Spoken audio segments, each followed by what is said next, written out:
Hey guys, welcome back to the latest episode of the Growing a Dental Practice podcast. I am your host, Mike Hennon from Patient Boost. In today's episode, I'm joined by Rex Plamann and Justin Baumann, practice brokers trading under the DDSmatch banner. Rex is the owner of DDSmatch Chicago, while Justin is the owner of DDSmatch New York and Western Pennsylvania. Rex and Justin can both help dentists sell their practice or find an associate dentist. Welcome to the show, Justin and Rex. Thanks for joining me today. How are you? Thanks for having me. Hey, doing great, Mike. We really appreciate the opportunity to connect here on this podcast. It's been a busy week here in Chicago. Plenty of networking going on, as you are an expert in, of course. And that's what got us both together here. So I'll be at the Marquette Dental School this evening up in Wisconsin, where Justin and I both hail from. So we've got a lot cooking. Had a little webinar last night, too, talking to some dental students about practice law. Very exciting topic. Yeah, but things are going well. Fantastic. To keep you busy. And Justin, you're equally busy? Absolutely. I cover the state of New York. So I don't know if you know the state of New York so well, but a lot of people assume that New York City is right next to Buffalo. But I got to warn you, that's a 6.5-hour drive. So it's quite a bit of time I'm usually putting on, some windshield time. In addition, last week, actually this week, we were speaking at Seattle Study Club in Rochester. Tomorrow, or tonight yet, I'm heading up to Syracuse for, again, a district meeting up there all day tomorrow. And I finally will get the weekend off here at home. But last week, we had the Buffalo Niagara meeting as well. Again, an all 2-day event, which was really a successful and great time to network with all the folks in the area as well. So, yep. Fantastic. Yeah, I guess that's in your line of business, there is a good case, a strong argument for you to be like at the location. Whereas obviously me, I just sit behind a desk all day. Absolutely. Yeah, no doubt. Brilliant. Right, guys. So before we dive into like exactly what you do, I'd love to just learn more about both of you. Now, I do obviously know quite a bit about both of you already, but for the listeners, tell me more about both of you. What's your background? Justin, do you want to go first this time? Sounds good. Sure. Yeah. I've got about 14 years in the dental industry, starting mostly on the manufacturing side, and that related to the DSO aspect. So in my last organizations as directors of the DSO programs, I take my product bag, I guess you'd say, and march into the DSOs, be it Heartland or Pacific Dental, sit down with their organization and talk about basically ROIs and getting my products on their formulary. At some point in my career, I had seen a vice president of Patterson move from his organization into this dental dating company called DDSmatch. And obviously that's a tongue-in-cheek thing here, because I was a little surprised, being like, wow, that's interesting that he made that move.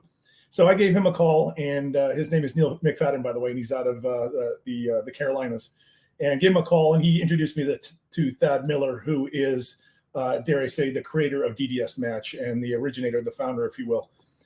My wife is also a part of DDSmatch. She is a healthcare attorney, so we're a great 1-2 punch. And so we went and visited good old Thad out there, and we sat down with him, and it was heavily vetted, which is a good thing. Again, we do things quite a bit different here at DDSmatch, and I think Rex will attest to that as well. We're quite simply, our clients are the number one priority in what we do. And again, I have a lot of competition throughout New York, and I got to be honest with you, that's just quite simply not the case for a lot of them. So. But yeah, so I had the opportunity to come and be a part of DDSmatch, and boy, it's been an amazing ride. I've been at now 3 years. I started my business obviously right in the middle of COVID, so that was interesting. At least it gave me the ability to get my real estate license. So then when I sell a dental practice, I have the ability to sell the dental building along with it as well. Yep. Fantastic. What a great overview, Justin. And right, so does anyone describe DDSmatch as like Tinder for practice owners? Like, is that a thing? We've heard that. We've definitely heard that. Oh, yeah. If not, I'm going to start. No. Yeah. Love it. But that is a great way of looking at it, isn't it? Yeah, we don't have a sexy app like, some of these Tinders and whatnot. Yeah. You can't swipe left or right, based on. No. Okay. Excellent. Look into that. Yeah. That could be fun. Anyway, right. We're digressing. Rex, now tell us about what's your background? Yeah, I'm probably going to age myself here a little bit. I've got over 30 years in the industry, and I blame that on my father. When I was growing up, he was in the distribution side of the dental industry. working for Patterson Dental. He actually owned a couple of his own distributorships, and I found myself working for him as I was getting through high school during the summers, and then after school, your senior year, for your little, your work, what you needed to accomplish and getting out of school early as a senior was have a job. So I had a job working at Patterson Dental back in high school. I kind of worked my way through Patterson Dental's ranks, getting through college and ending up in a sales territory. Ran a couple territories throughout the Midwest for that company. Eventually got into management with them back in the late 90s into 2000.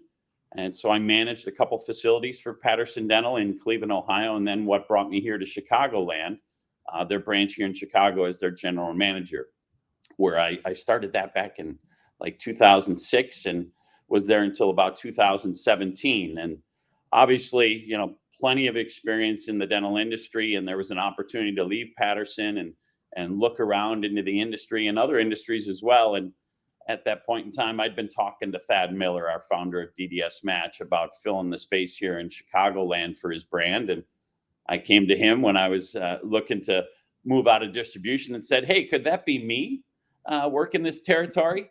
And he said, certainly. I was hoping you were going to ask. And so I joined up back in 2017, became the franchise owner here in Northern Illinois, which is mainly Chicagoland and Rockford and some of the communities surrounding there. And it's just been a great ride. And I felt like, I need to do something a little more rewarding with all the experiences and knowledge that I've gained over time.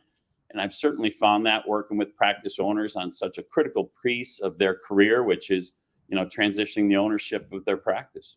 Absolutely. Fantastic. I absolutely love the way you say Chicagoland. It just sounds so cool.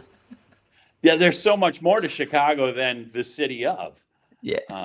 It's an unbelievable marketplace. Obviously a huge dental marketplace, just like New York City down there with Justin.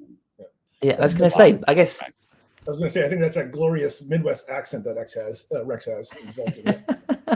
Yeah, I can't get my Wisconsin roots out of my throat, Excellent. So obviously you've both taken that leap into business ownership. Like, how hard or difficult or easy was it to make that decision? Like, I'd just love to hear that element of your story. That'd be great. I guess I could start here if you don't mind, Justin. I had been working in that corporate setting for 27 plus years at Patterson Dental, corporately traded entity, and I never thought I'd be working for myself. It really never had crossed my mind until I found myself looking around and trying to figure out next steps. And obviously having the background with Thad was really, really helpful in the facilitation of getting the business going under DDSmatch. And it's a whole different level of understanding of the business you're in when you're really the facilitator of everything that goes on with that business. And it's certainly wonderful in so many respects, having the freedom to, make the choices of the type of services you're going to offer and how you're going to offer them and who you're going to offer them to. So we kind of get to pick and choose in a sense as to what we want our day to look like and who we want to interact with. And it's been neat to have that opportunity to work for myself. Absolutely. Fantastic. And same question for you, Justin. Sure. Yeah. So the one thing I failed to mention is I'm a former military officer, and I got to say, I did ROTC at University of Wisconsin, and that's one thing. There you go. Yeah. It'll really instill that drive, that leadership, and that determination that every day, you make your bed, you get up, and then you find something to do. And I remember literally starting my business, getting the entity together, which is, again, I did DBA as DDSmatch.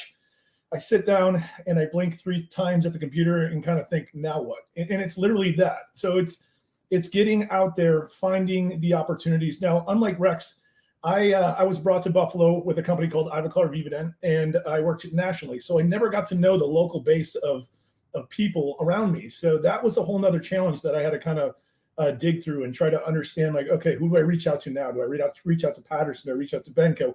Do I reach out to the other distribution people? Now the attorneys, I don't know any attorneys.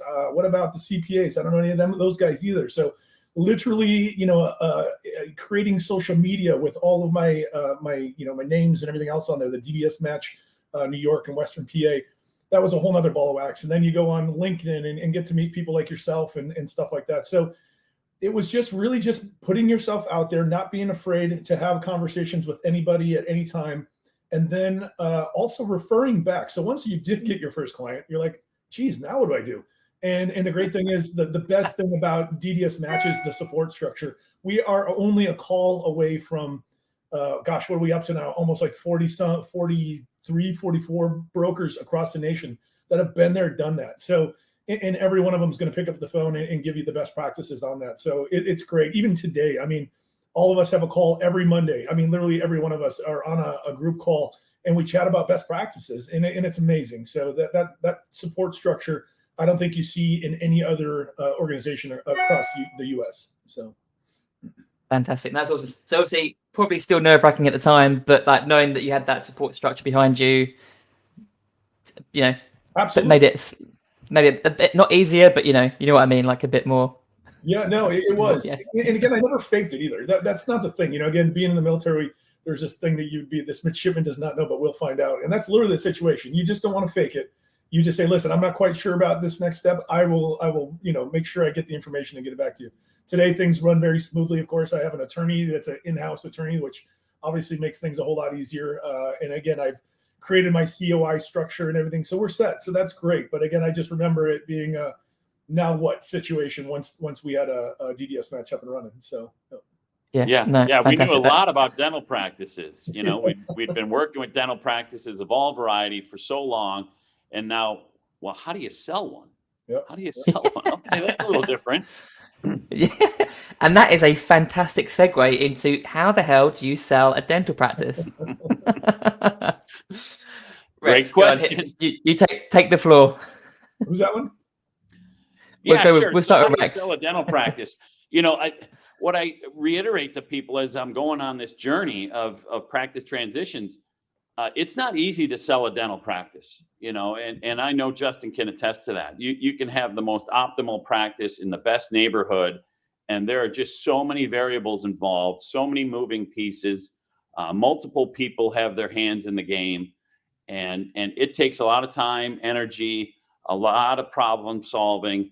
And you never just know what the next challenge will be. So you've got to be flexible, open-minded, have a strong network to help you get through the process of, uncovering some of these variables and the challenges that lie within these dental practice transitions. You got a buyer, you got a seller, you've got advisors on both sides, and understanding the market and what the market will bear for a nice practice and the value of that practice.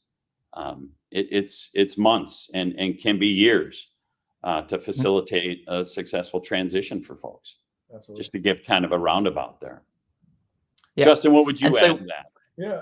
I think the key for me, and that's something that again you learn as I got started, was really setting the expectations of my seller, right? Because Rex and I only represent sellers. Now that doesn't mean we don't get along very well with the buyers or the buyers representatives on their side, but the key is that, you didn't say, hey, doc, this is going to be a win situation. We'll get this thing sold in 3 months, that kind of thing. Because let's just be honest, once I have a buyer that's presented an LOI, it's still going to take 3 months. So that whole process of which, this thing really takes or goes into effect is it's just variable. It really is. And the one thing I'll tell every dentist is I'll never commit to a time frame in which I feel I can sell a dental practice, because as Rex just said, you could have the most optimal practice in the middle of the best, street with the best city and the best exposure, and you just don't know how the public or the buyers are going to respond to it. And it could be just one nuanced variable that maybe there's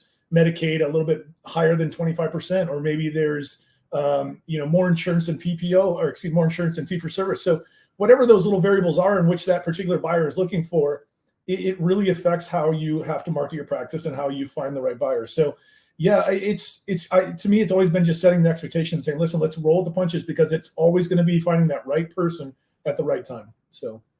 Yeah. And one of the things that I love and why I'm really at DDSmatch is the processes that we have in place. We've got our transition process called the Trusted Transition Process. And it starts with understanding your client's goals and aspirations for the future, because we're going to be moving towards their future. That's our goal, is to get them to their future plans. And so we get a deep understanding of that to start. We've got in place a great partnership with an outside accounting firm that puts together the most comprehensive valuation that we've seen for private practices to bring our practices to market in a really great fashion that really showcases the wealth of their business. And that starts to facilitate trust with the buyers when they see those formal documents that are put together with accountants that have certifications that they need to stand behind when they put these valuations together for us. So we think that we really come to the market with a true valuation of the assets that are found inside the practices of the folks that we're working with. And that's kind of how it all starts. And then utilizing our COIs and the networks we've developed with buyers over time to start introducing that practice to those buyers, showcasing the right features that they're looking for, and trying to make a good match. And that takes months and lots of diligence. Absolutely. And like Rex mentioned, again, that trusted transition process that he did mention, dentists are step-by-step people. And that's what we've created, a step-by-step process in order to get us to the finish line. And I think, again, there's a lot of brokers out there, and they just don't do it the way that we do it. And we do it methodically, and we do it with a process that is repeatable. And it attests, because there's guys across the nation that do what we do. And we just do it better and more efficiently than I think a lot of our competition out there. Yeah. Fantastic. And I love that. And you've both alluded to the fact that there are so many variables, I guess, the size of the practice, location. And Rex, you just mentioned that you've got like an outside accounting firm that does the valuation for you. How do they evaluate a practice? Like, what are the biggest influences of the value of that practice? Justin, why don't you start here? Yeah, I mean, like anything else, I'm going to say location to some extent. Again, I have some gorgeous practices, and in fact, this week I sent out a newsletter, and all throughout my social media, I am focusing on the rural practices I represent. But that being said, finding a young dentist or even a dentist that's looking to expand into a rural area is difficult. It's finding a diamond in the rough kind of thing, finding that guy that's looking for that location, a female obviously as well that are looking for those locations. So it's just all about the matter of really just understanding the whole process of where we're at. So I think the most important thing about evaluation, though, is related to the cash flow of the practice.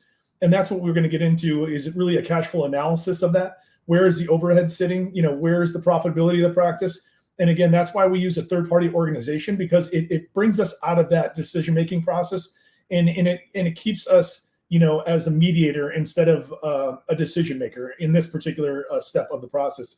And I think that's the most important part, because again, our doctor, and you're probably going to realize this, Rex, and Rex, I would say would echo this, is that every dentist is not exactly the most excited about getting the number back from their valuation. But the great thing is that we can step back from that and say, wait, well, let's have a conversation with Blue & Company, and they can sit down and go through that step-by-step of why that number has come to that exact outcome.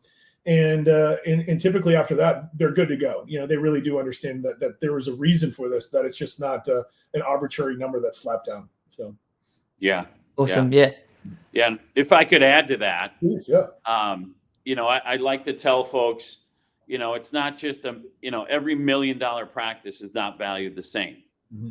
So if you have $1 million collecting practice over in Y community, and they've got a 60% overhead, and then down the road you've got in Z community another $1 million practice, but they have a 72% overhead.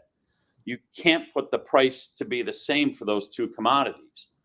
There's a different value, obviously. There's more cash flow. There's more profits flowing from the other one. It certainly should be valued a little bit higher, unless there's other factors involved that might drag that practice down a little bit in value, or pull it up even higher. If it's in the most affluent community that's of most desire from the buyers, we're probably going to tweak that one up even a little bit higher.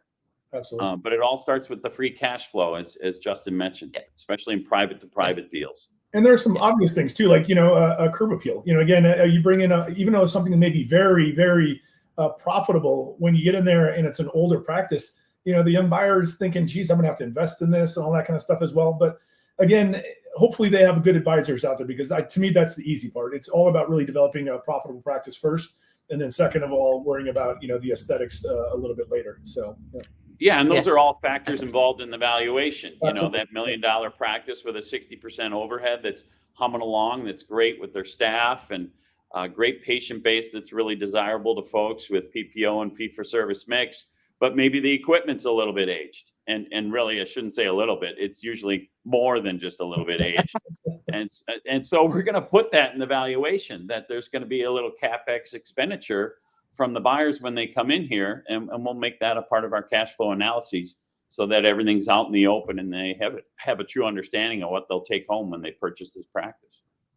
Absolutely. Fantastic. Love it. And actually, Justin, I see your social media posts. I think definitely on LinkedIn, like, but you advertise your listings, and I do have a quick nose. I'm like, wow, that's a really gorgeous place to like live and work. But like you say, it's quite sometimes quite rural. Yeah, fascinating though. I love the descriptions you've got. Like, it's like, I'm sure it's like, you can go canoeing and hiking and that sort of thing. I just love it.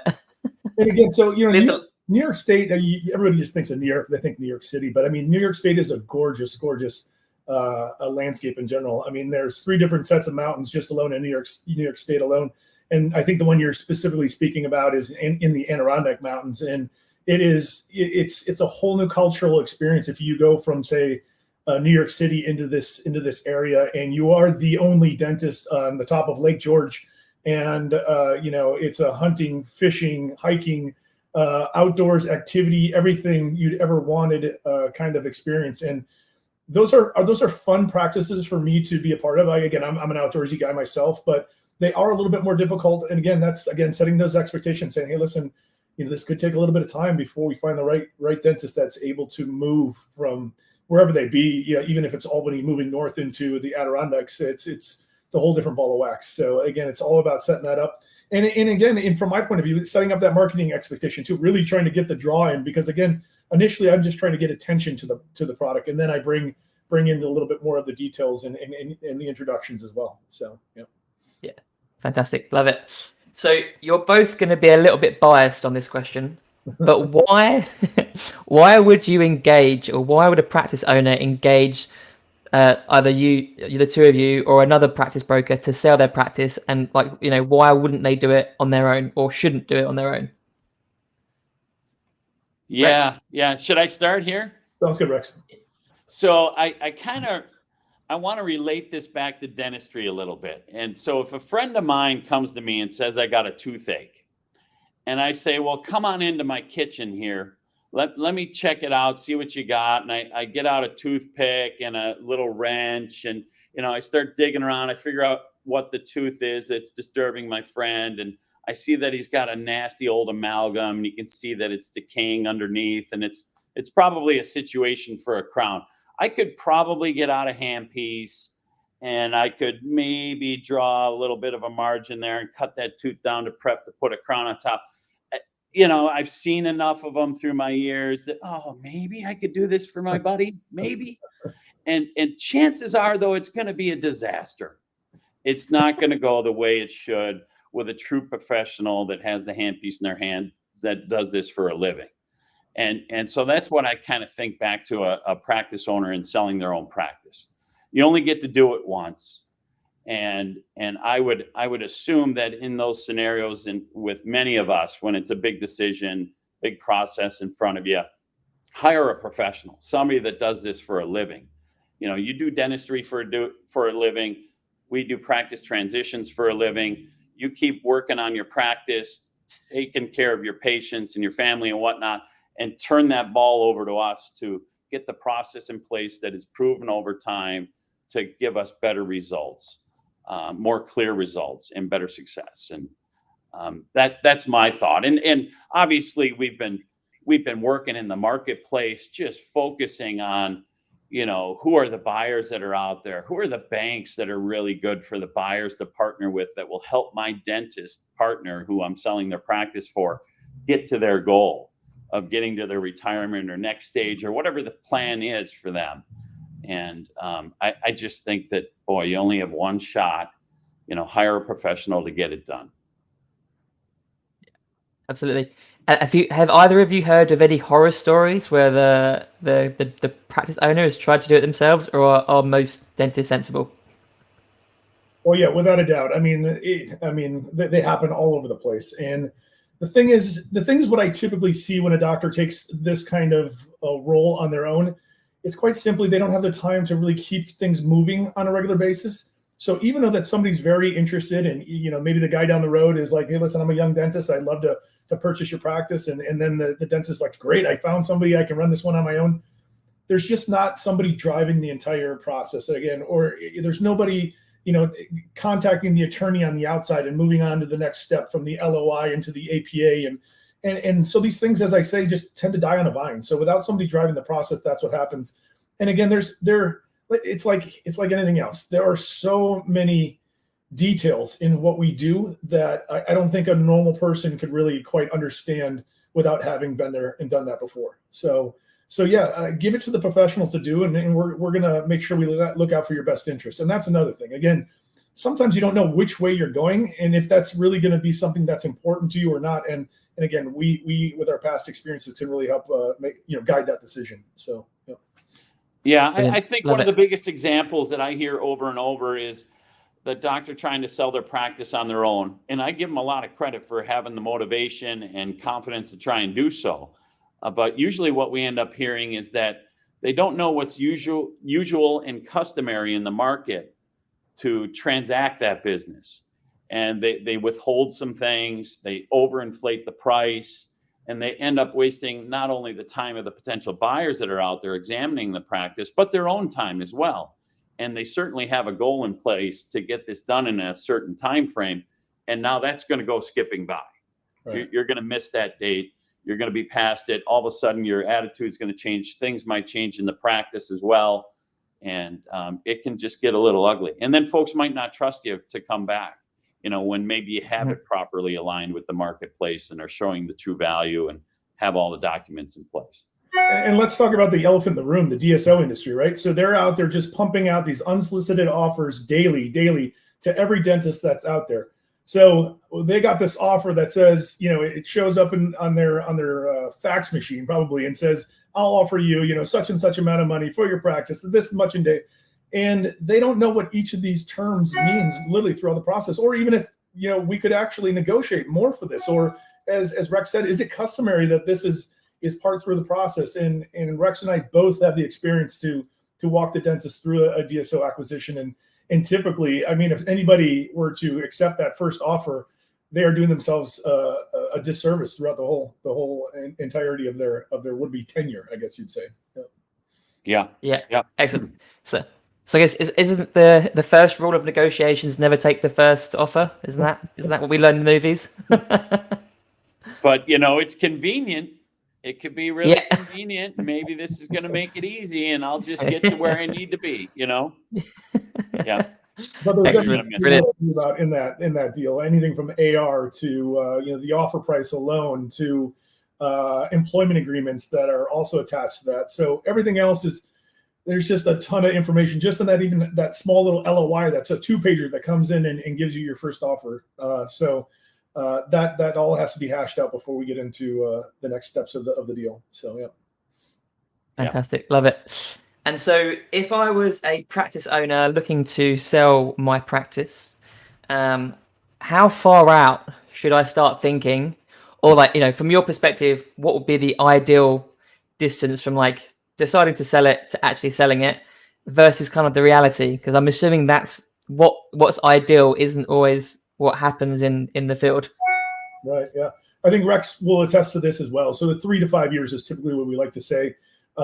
Because again, the dentist that comes to us and says that we need to sell our practice tomorrow, it's never a great experience for Rex, myself, or even for that dentist for that matter. So the key is really strategize. Take your time understanding where you currently are sitting, even revenue-wise. Where are you sitting with your financial planner? Where is your CPA saying that you can retire?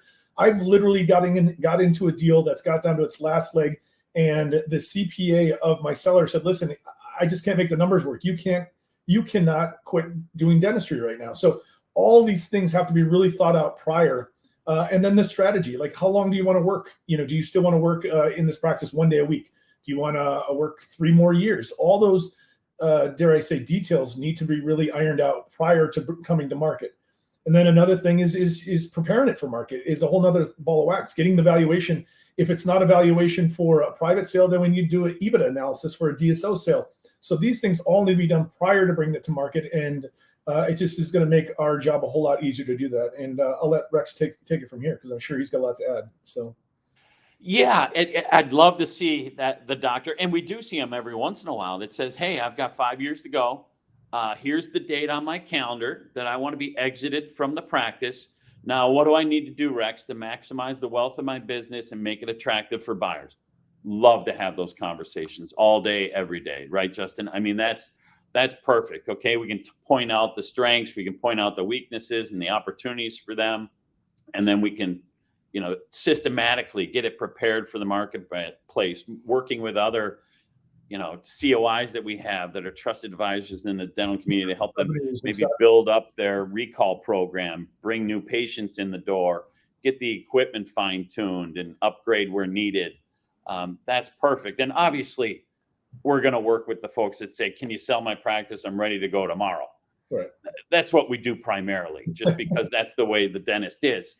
Right. But to have some time to game plan and make it a more enjoyable, more tempered pace to get things organized.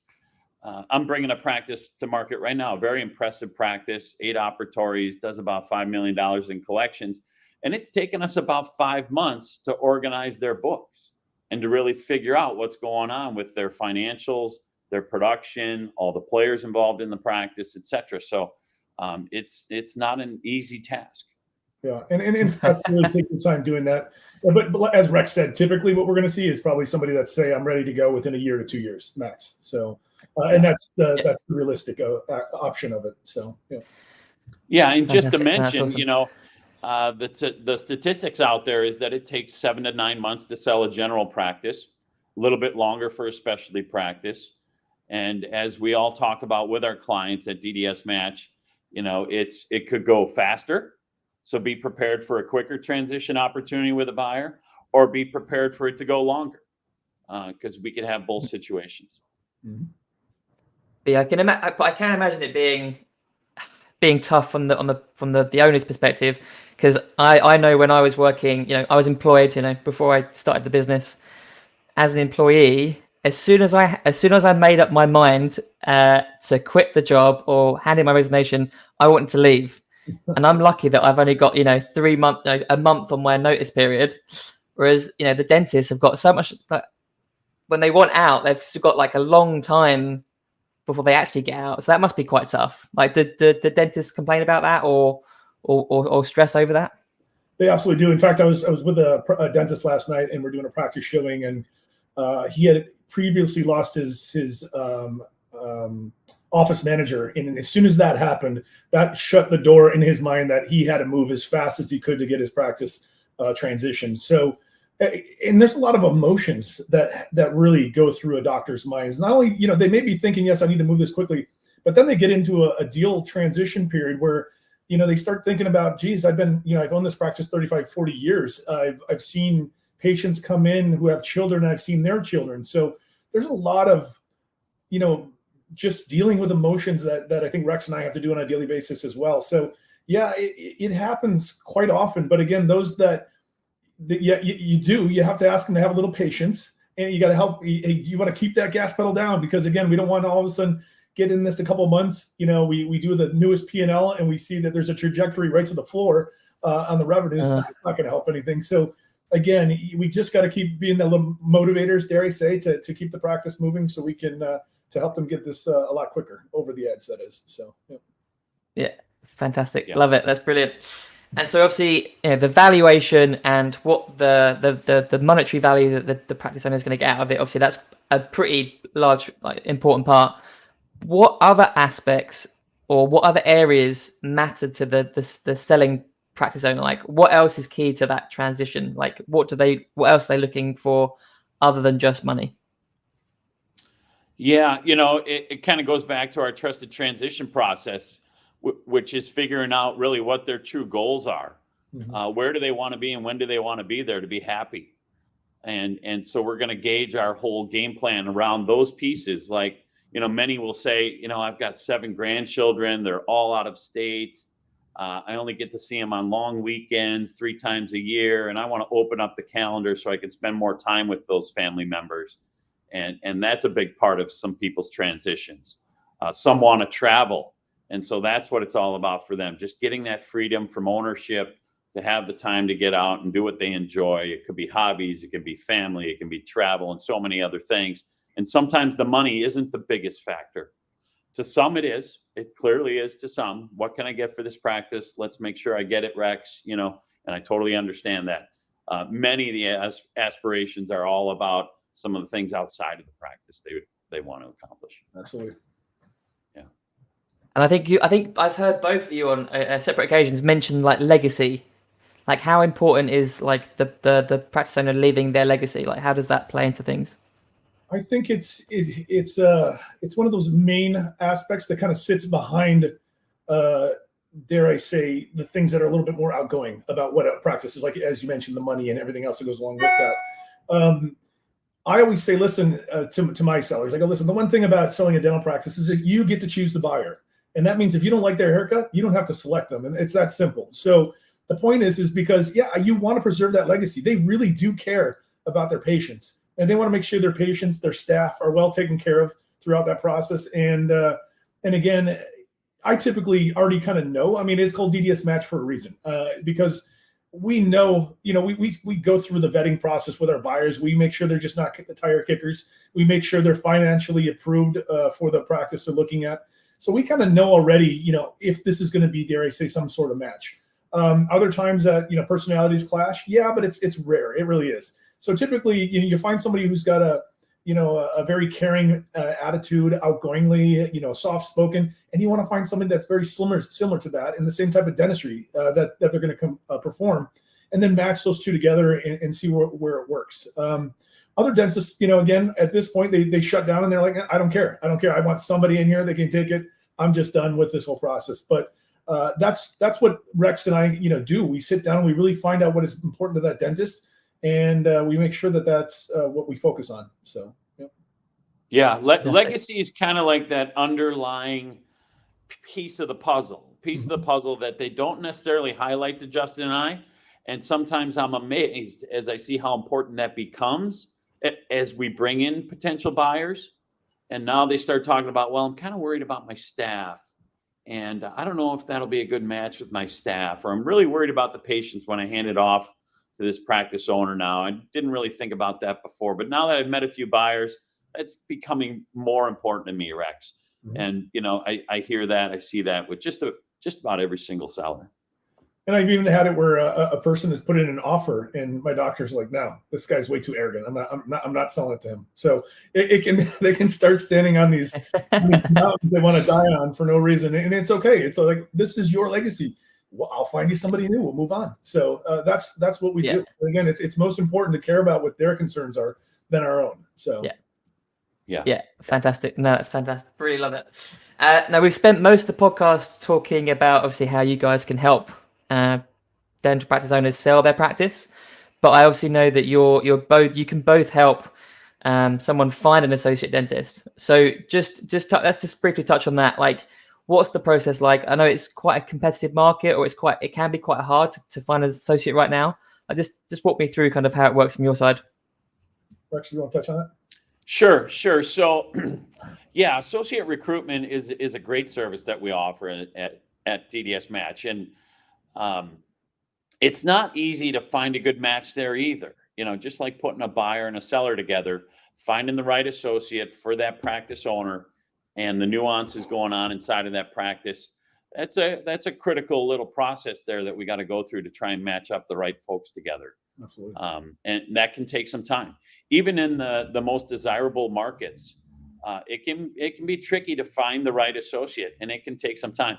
And I think that sometimes we underestimate too often in the market how quickly that can be done, and it ends up taking a little more time. And unfortunately, many times when we're engaged to provide that service to bring in the associates, the practice owner really needs them yesterday because somebody just left or something happened, and now they've got patients that need to be treated, are on the books, and they're already kind of behind the 8 ball. So it's a critical piece to bring that associate in timely fashion. And thankfully, we have a full-time recruiting team that we utilize for all of our franchises that just focus on communicating with all the associates out there and try to match them up with our doctors that are looking to attract them. Yeah, absolutely. And again, just like anything else, rural practices that are looking for associates, again, it's difficult. So again, be prepared to be patient about the process of finding an associate. It's very similar to what Rex said. It's finding the right match. Is it a PPO practice? Is it a fee-for-service practice? Is it a high Medicaid practice?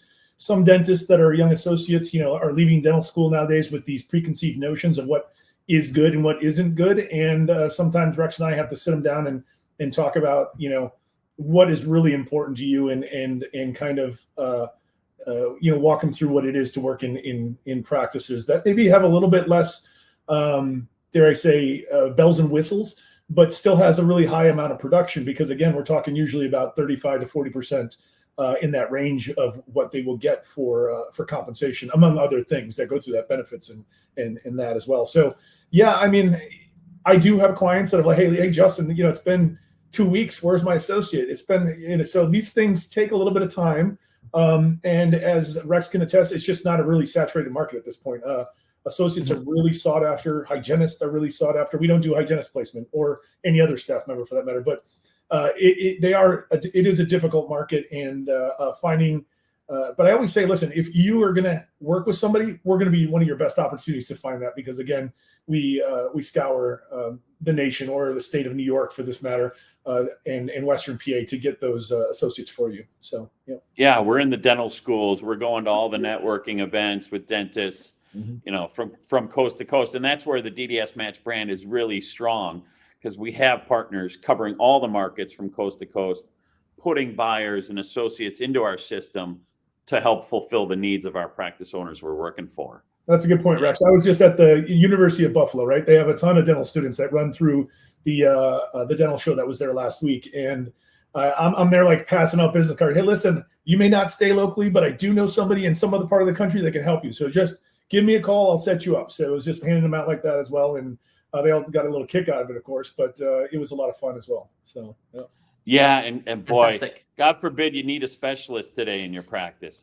Very just to give a little market trend going on out there, it is really hard to find specialists right now. And I feel for a lot of practices out there that need that oral surgeon, endodontist, periodontist, whatever it might be. They're kind of like an albatross right now for all the practice needs out there. No question. Yeah. Brilliant. Fantastic. Right. So one of my favorite questions, because it's kind of drawing on your own experience and also like your experience working with practice owners, but based on your experience of running your own business, your dental experience in general, and, working closely with practice owners, what would you both say is your number one piece of advice for anyone thinking about buying or starting a dental practice? Whew. Justin? Yeah. or who wants to go first? That's quite a big one. It's a big question. No, but I think the most important part is really the formation of your personal team. No question. And I mean that both on a buyer side and on a seller side. I've gotten into practice sales where I've sent basically a prospectus of what my practice is that I'm selling. It has all the bells and whistles that everybody's looking for: active patients, revenue, how many ops, and then I have a huge Dropbox of information that goes along with that. And a lot of times the buyer is like, I don't know what I'm looking at. I don't know what this means. And I think it's very important that, like a seller that is now building their team or that's working with me, that a buyer also have, somebody to help run these numbers by, or somebody to help understand that, because let's just be honest, dental school is not teaching them anything about the business aspects of running a dental practice, or even understanding how the metrics of a dental practice should be run. So having somebody that does that on a daily basis it's a benefit to us. It can be a little annoying, because that means we're going to get into a little bit of a back and forth, because that's what they like to do. Like an attorney, they like to, it doesn't matter what document you send to an attorney, there's going to be a red line on it. So it doesn't matter. So that's a kind of the same thing with the buyers. They want to make sure they have their input that's, taking advice and put it forward. But I don't hate it, because in my world, transparency is key. And I always want my buyers and my sellers to know the same exact information. And if everything works out well, then boom, let's get to this. Let's get to the final close. So to me, it's just building that team. Yes. Yep. Brilliant. Yeah, Rex, would you agree, or have you got something else?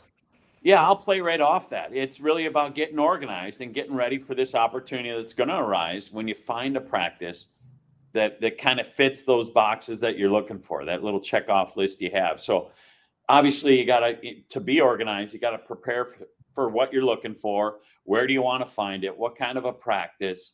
How big of a practice? What kind of base of patients are you looking for? Fee for service, PPO, etc.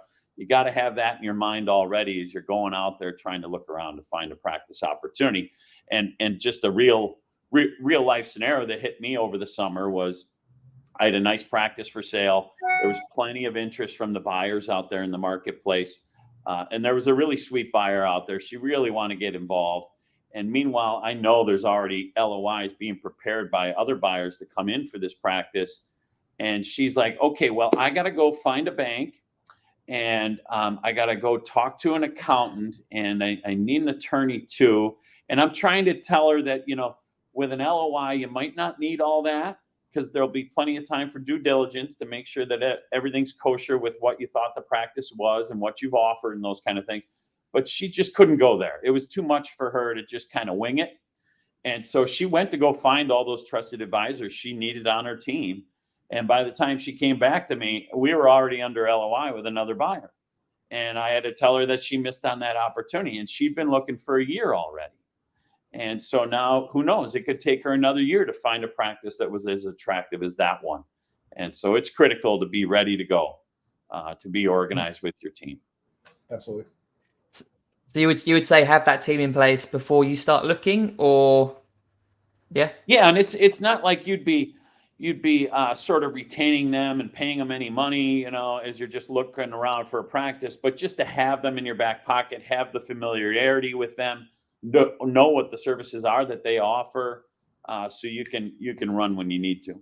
Yeah, all COIs will, take the time to chat with a potential client without charging them and all that stuff. But if they're going to do a full review, yeah, there will be some fees that go along with that.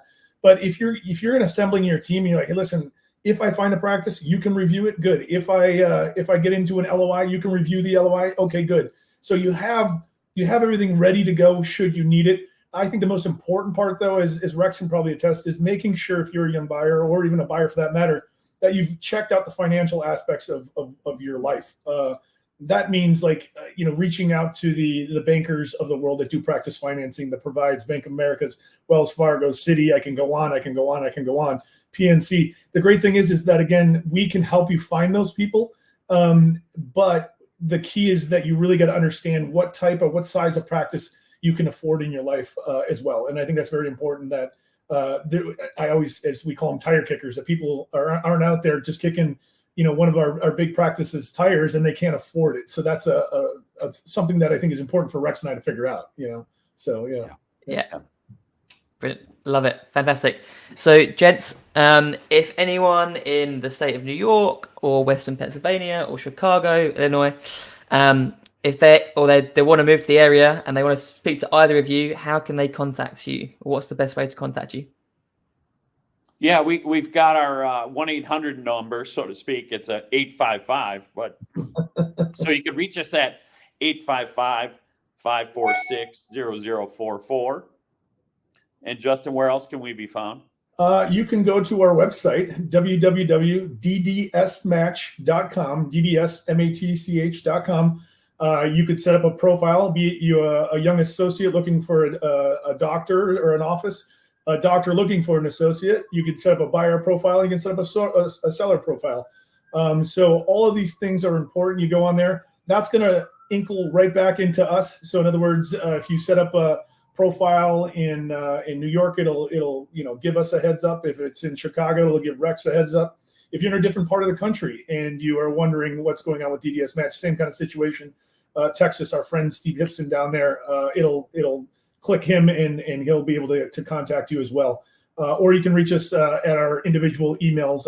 Rex, I'm not exactly sure. Mine is J, and then my last name, Baumann, Baumann at DDSmatch.com as well. So yeah, and my email's RPLAMANN at DDSmatch.com.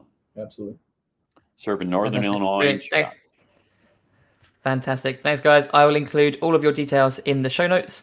But finally, thank you so much for your time today. You're a great double act. Really insightful. And yeah, thank you so much. Mike, thanks for having us. Yeah, it's been a pleasure. Thanks a lot, Mike. Right, guys. Right, I will see you very soon. And Justin, safe trip. Thank you.